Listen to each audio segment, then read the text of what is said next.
Hey guys, Troubletcat here recording for the Zombie Arcade. You're watching Meet the Weapon. Today we're looking at the MTAR-21 with no attachments. I'm playing a close quarters game here on Operation 9 to 5, and this was a nice game. My team did end up losing, but this was like a really sort of tight, close game. I don't know, I really enjoyed this one, which is why I ended up using it, although I did have some sort of better KDR games and stuff.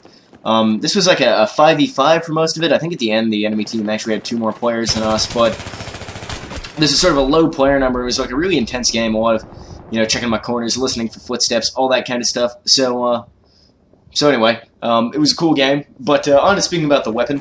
First of all, in real life, and then the game. So in real life, the MTAR-21 is basically a compact version of the TAR-21 assault rifle. So I'm going to talk about the TAR-21 sort of family of weapons in general, and then the specifics of the MTAR variant, which is what we see in the game. So the TAR-21, the Tabor Assault Rifle 21st Century, is named after a mountain in Israel, and it's a bullpup assault rifle designed and manufactured by IMI, Israeli Military Industries, same people who make the Desert Eagle, the Uzi, a few other weapons you may be familiar with. The TAR-21 fires 5.56 by 45mm NATO rounds in either semi-automatic or fully automatic fire modes. The MTAR, interestingly, can be swapped to fire 9mm rounds instead of 5.56 NATO. Based on the sort of damage model in the game, we're assuming it's the 5.56 NATO configuration we're seeing here. So, like some other bullpups, the TAR-21 is ambidextrous. You can swap which side of the rifle ejects casings, and it has an ambidextrous fire mode selector. It comes standard with a built-in laser and a red dot sight, although it can also fit a wide variety of other optics and attachments. We don't see that in the game, the sort of inbuilt things. I guess it would be, we don't really see that with any of the weapons in the game. It can also be fitted with a grenade launcher in real life and M203, and they're actually working on making an integrated grenade launcher for the MTAR-21 specifically.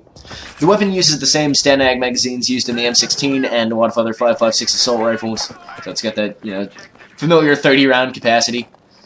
The weapon was designed to be lightweight, waterproof, highly reliable, and easy to use in sort of tight areas without sacrificing the muzzle velocity of a full-length rifle barrel. I mean, that's sort of the virtue of bullpups in general, is you can make a carbine-length weapon with a rifle-length barrel. And I mean, the MTAR-21 particularly has an even shorter barrel and is a very, very compact weapon.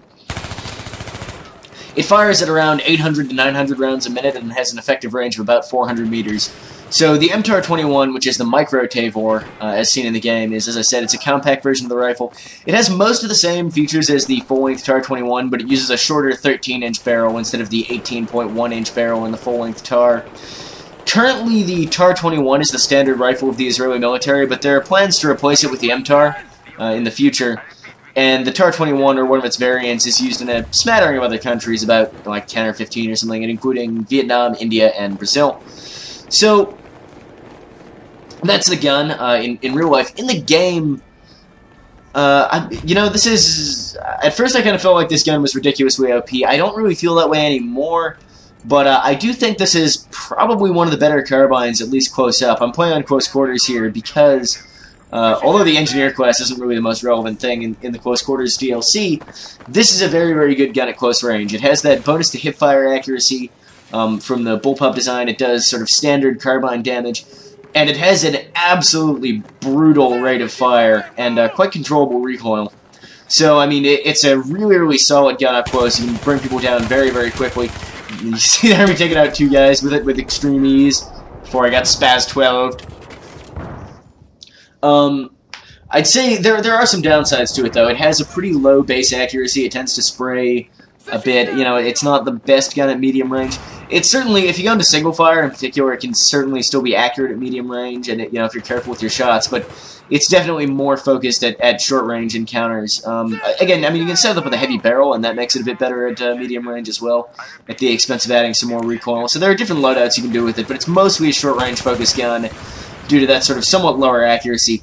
And I will say the iron sights on this thing are absolutely awful. They're not, the worst in the game, but I do not care for the iron sights on this one. I tend to lose my targets a lot if I'm shooting at a moving target and stuff like that, and I don't really care for that. But for the most part, this is probably one of my favorite carbines. At least for sort of, this would probably be my go-to carbine on smaller, tighter maps if I was playing engineer. On bigger maps, I might use a G53 or a Scar H or something, but for sort of small maps, I would definitely go with the MTAR-21 just for that ridiculous rate of fire. I mean, this and the high hip fire accuracy. This thing just kills people stupidly quickly at close range.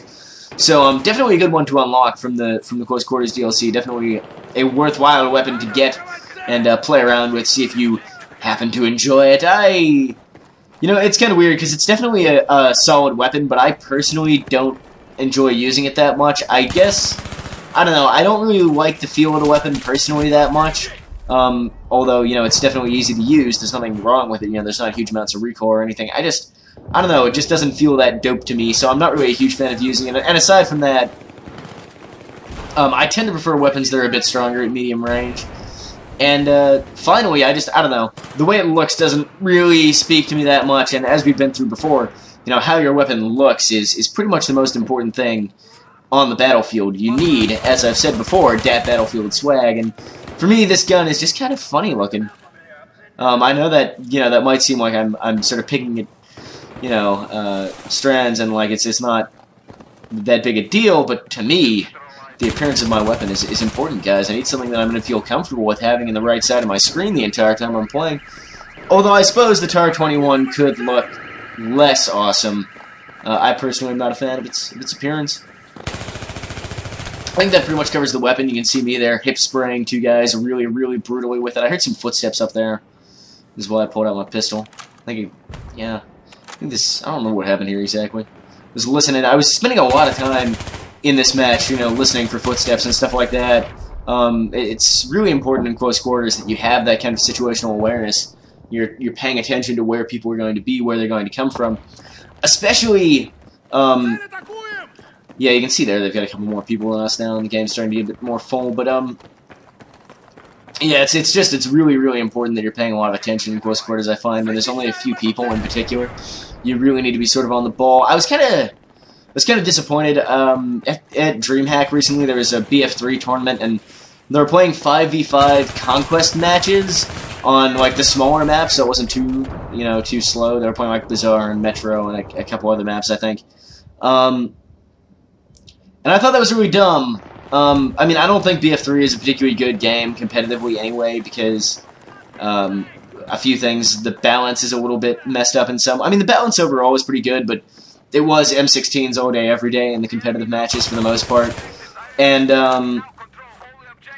aside from that, like the netcode is kind of fucked up, and I think that makes it pretty bad competitively. But aside from that, I really think that, you know, if there was going to be sort of serious competitive play in this game, you'd want to be playing one of two things: either squad rush, or if you want to have 5v5, 6v6, those kind of teams, I'd be playing on these close quarters maps.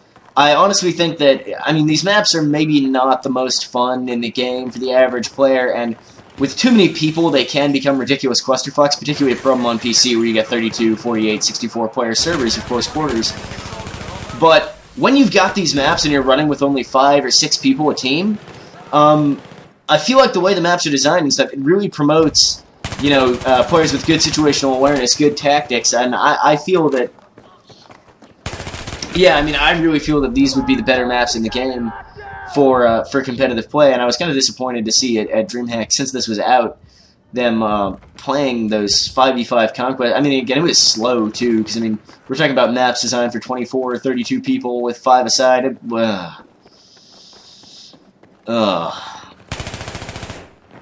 I really wanted this game to be, you know, a good competitive game, but, I mean, aside from all that other stuff, the lack of spectator mode is a real pain in the ass. With DreamHack, they had some of the players streaming from their PCs while they were playing because there's no spectator mode in the game, and that's kind of messed up too. I mean, you don't want to be having to live stream while you're trying to play, because, I mean, you're going through the internet to play since there's no LAN support in BF3 either, which means, you know, live streaming is going to make you lag a little bit maybe, and it's going to reduce your frame rate, so I don't know, I thought it was...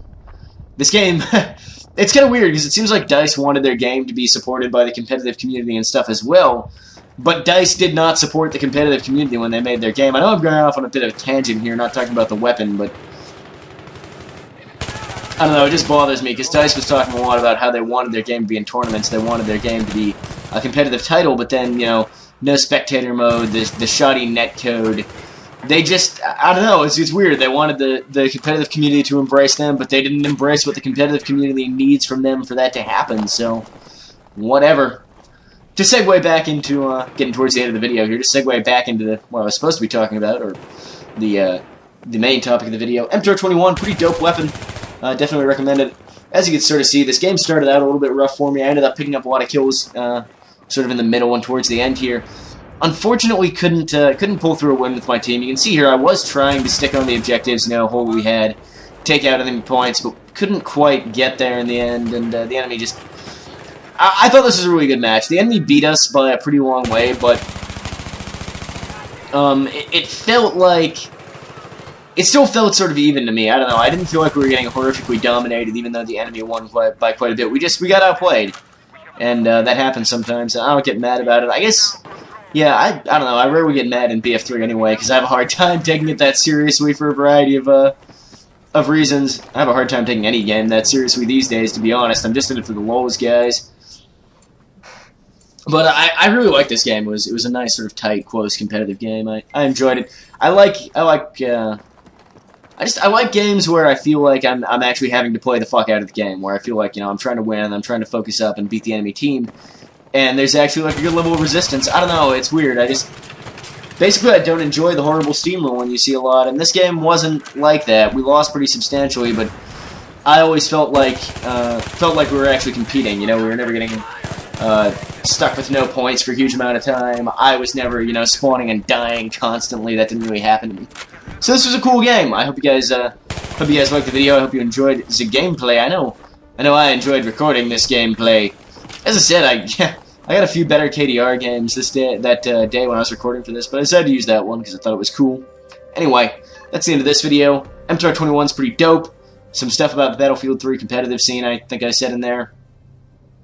Left my stats in here as always. And until next time, Troubletcat out.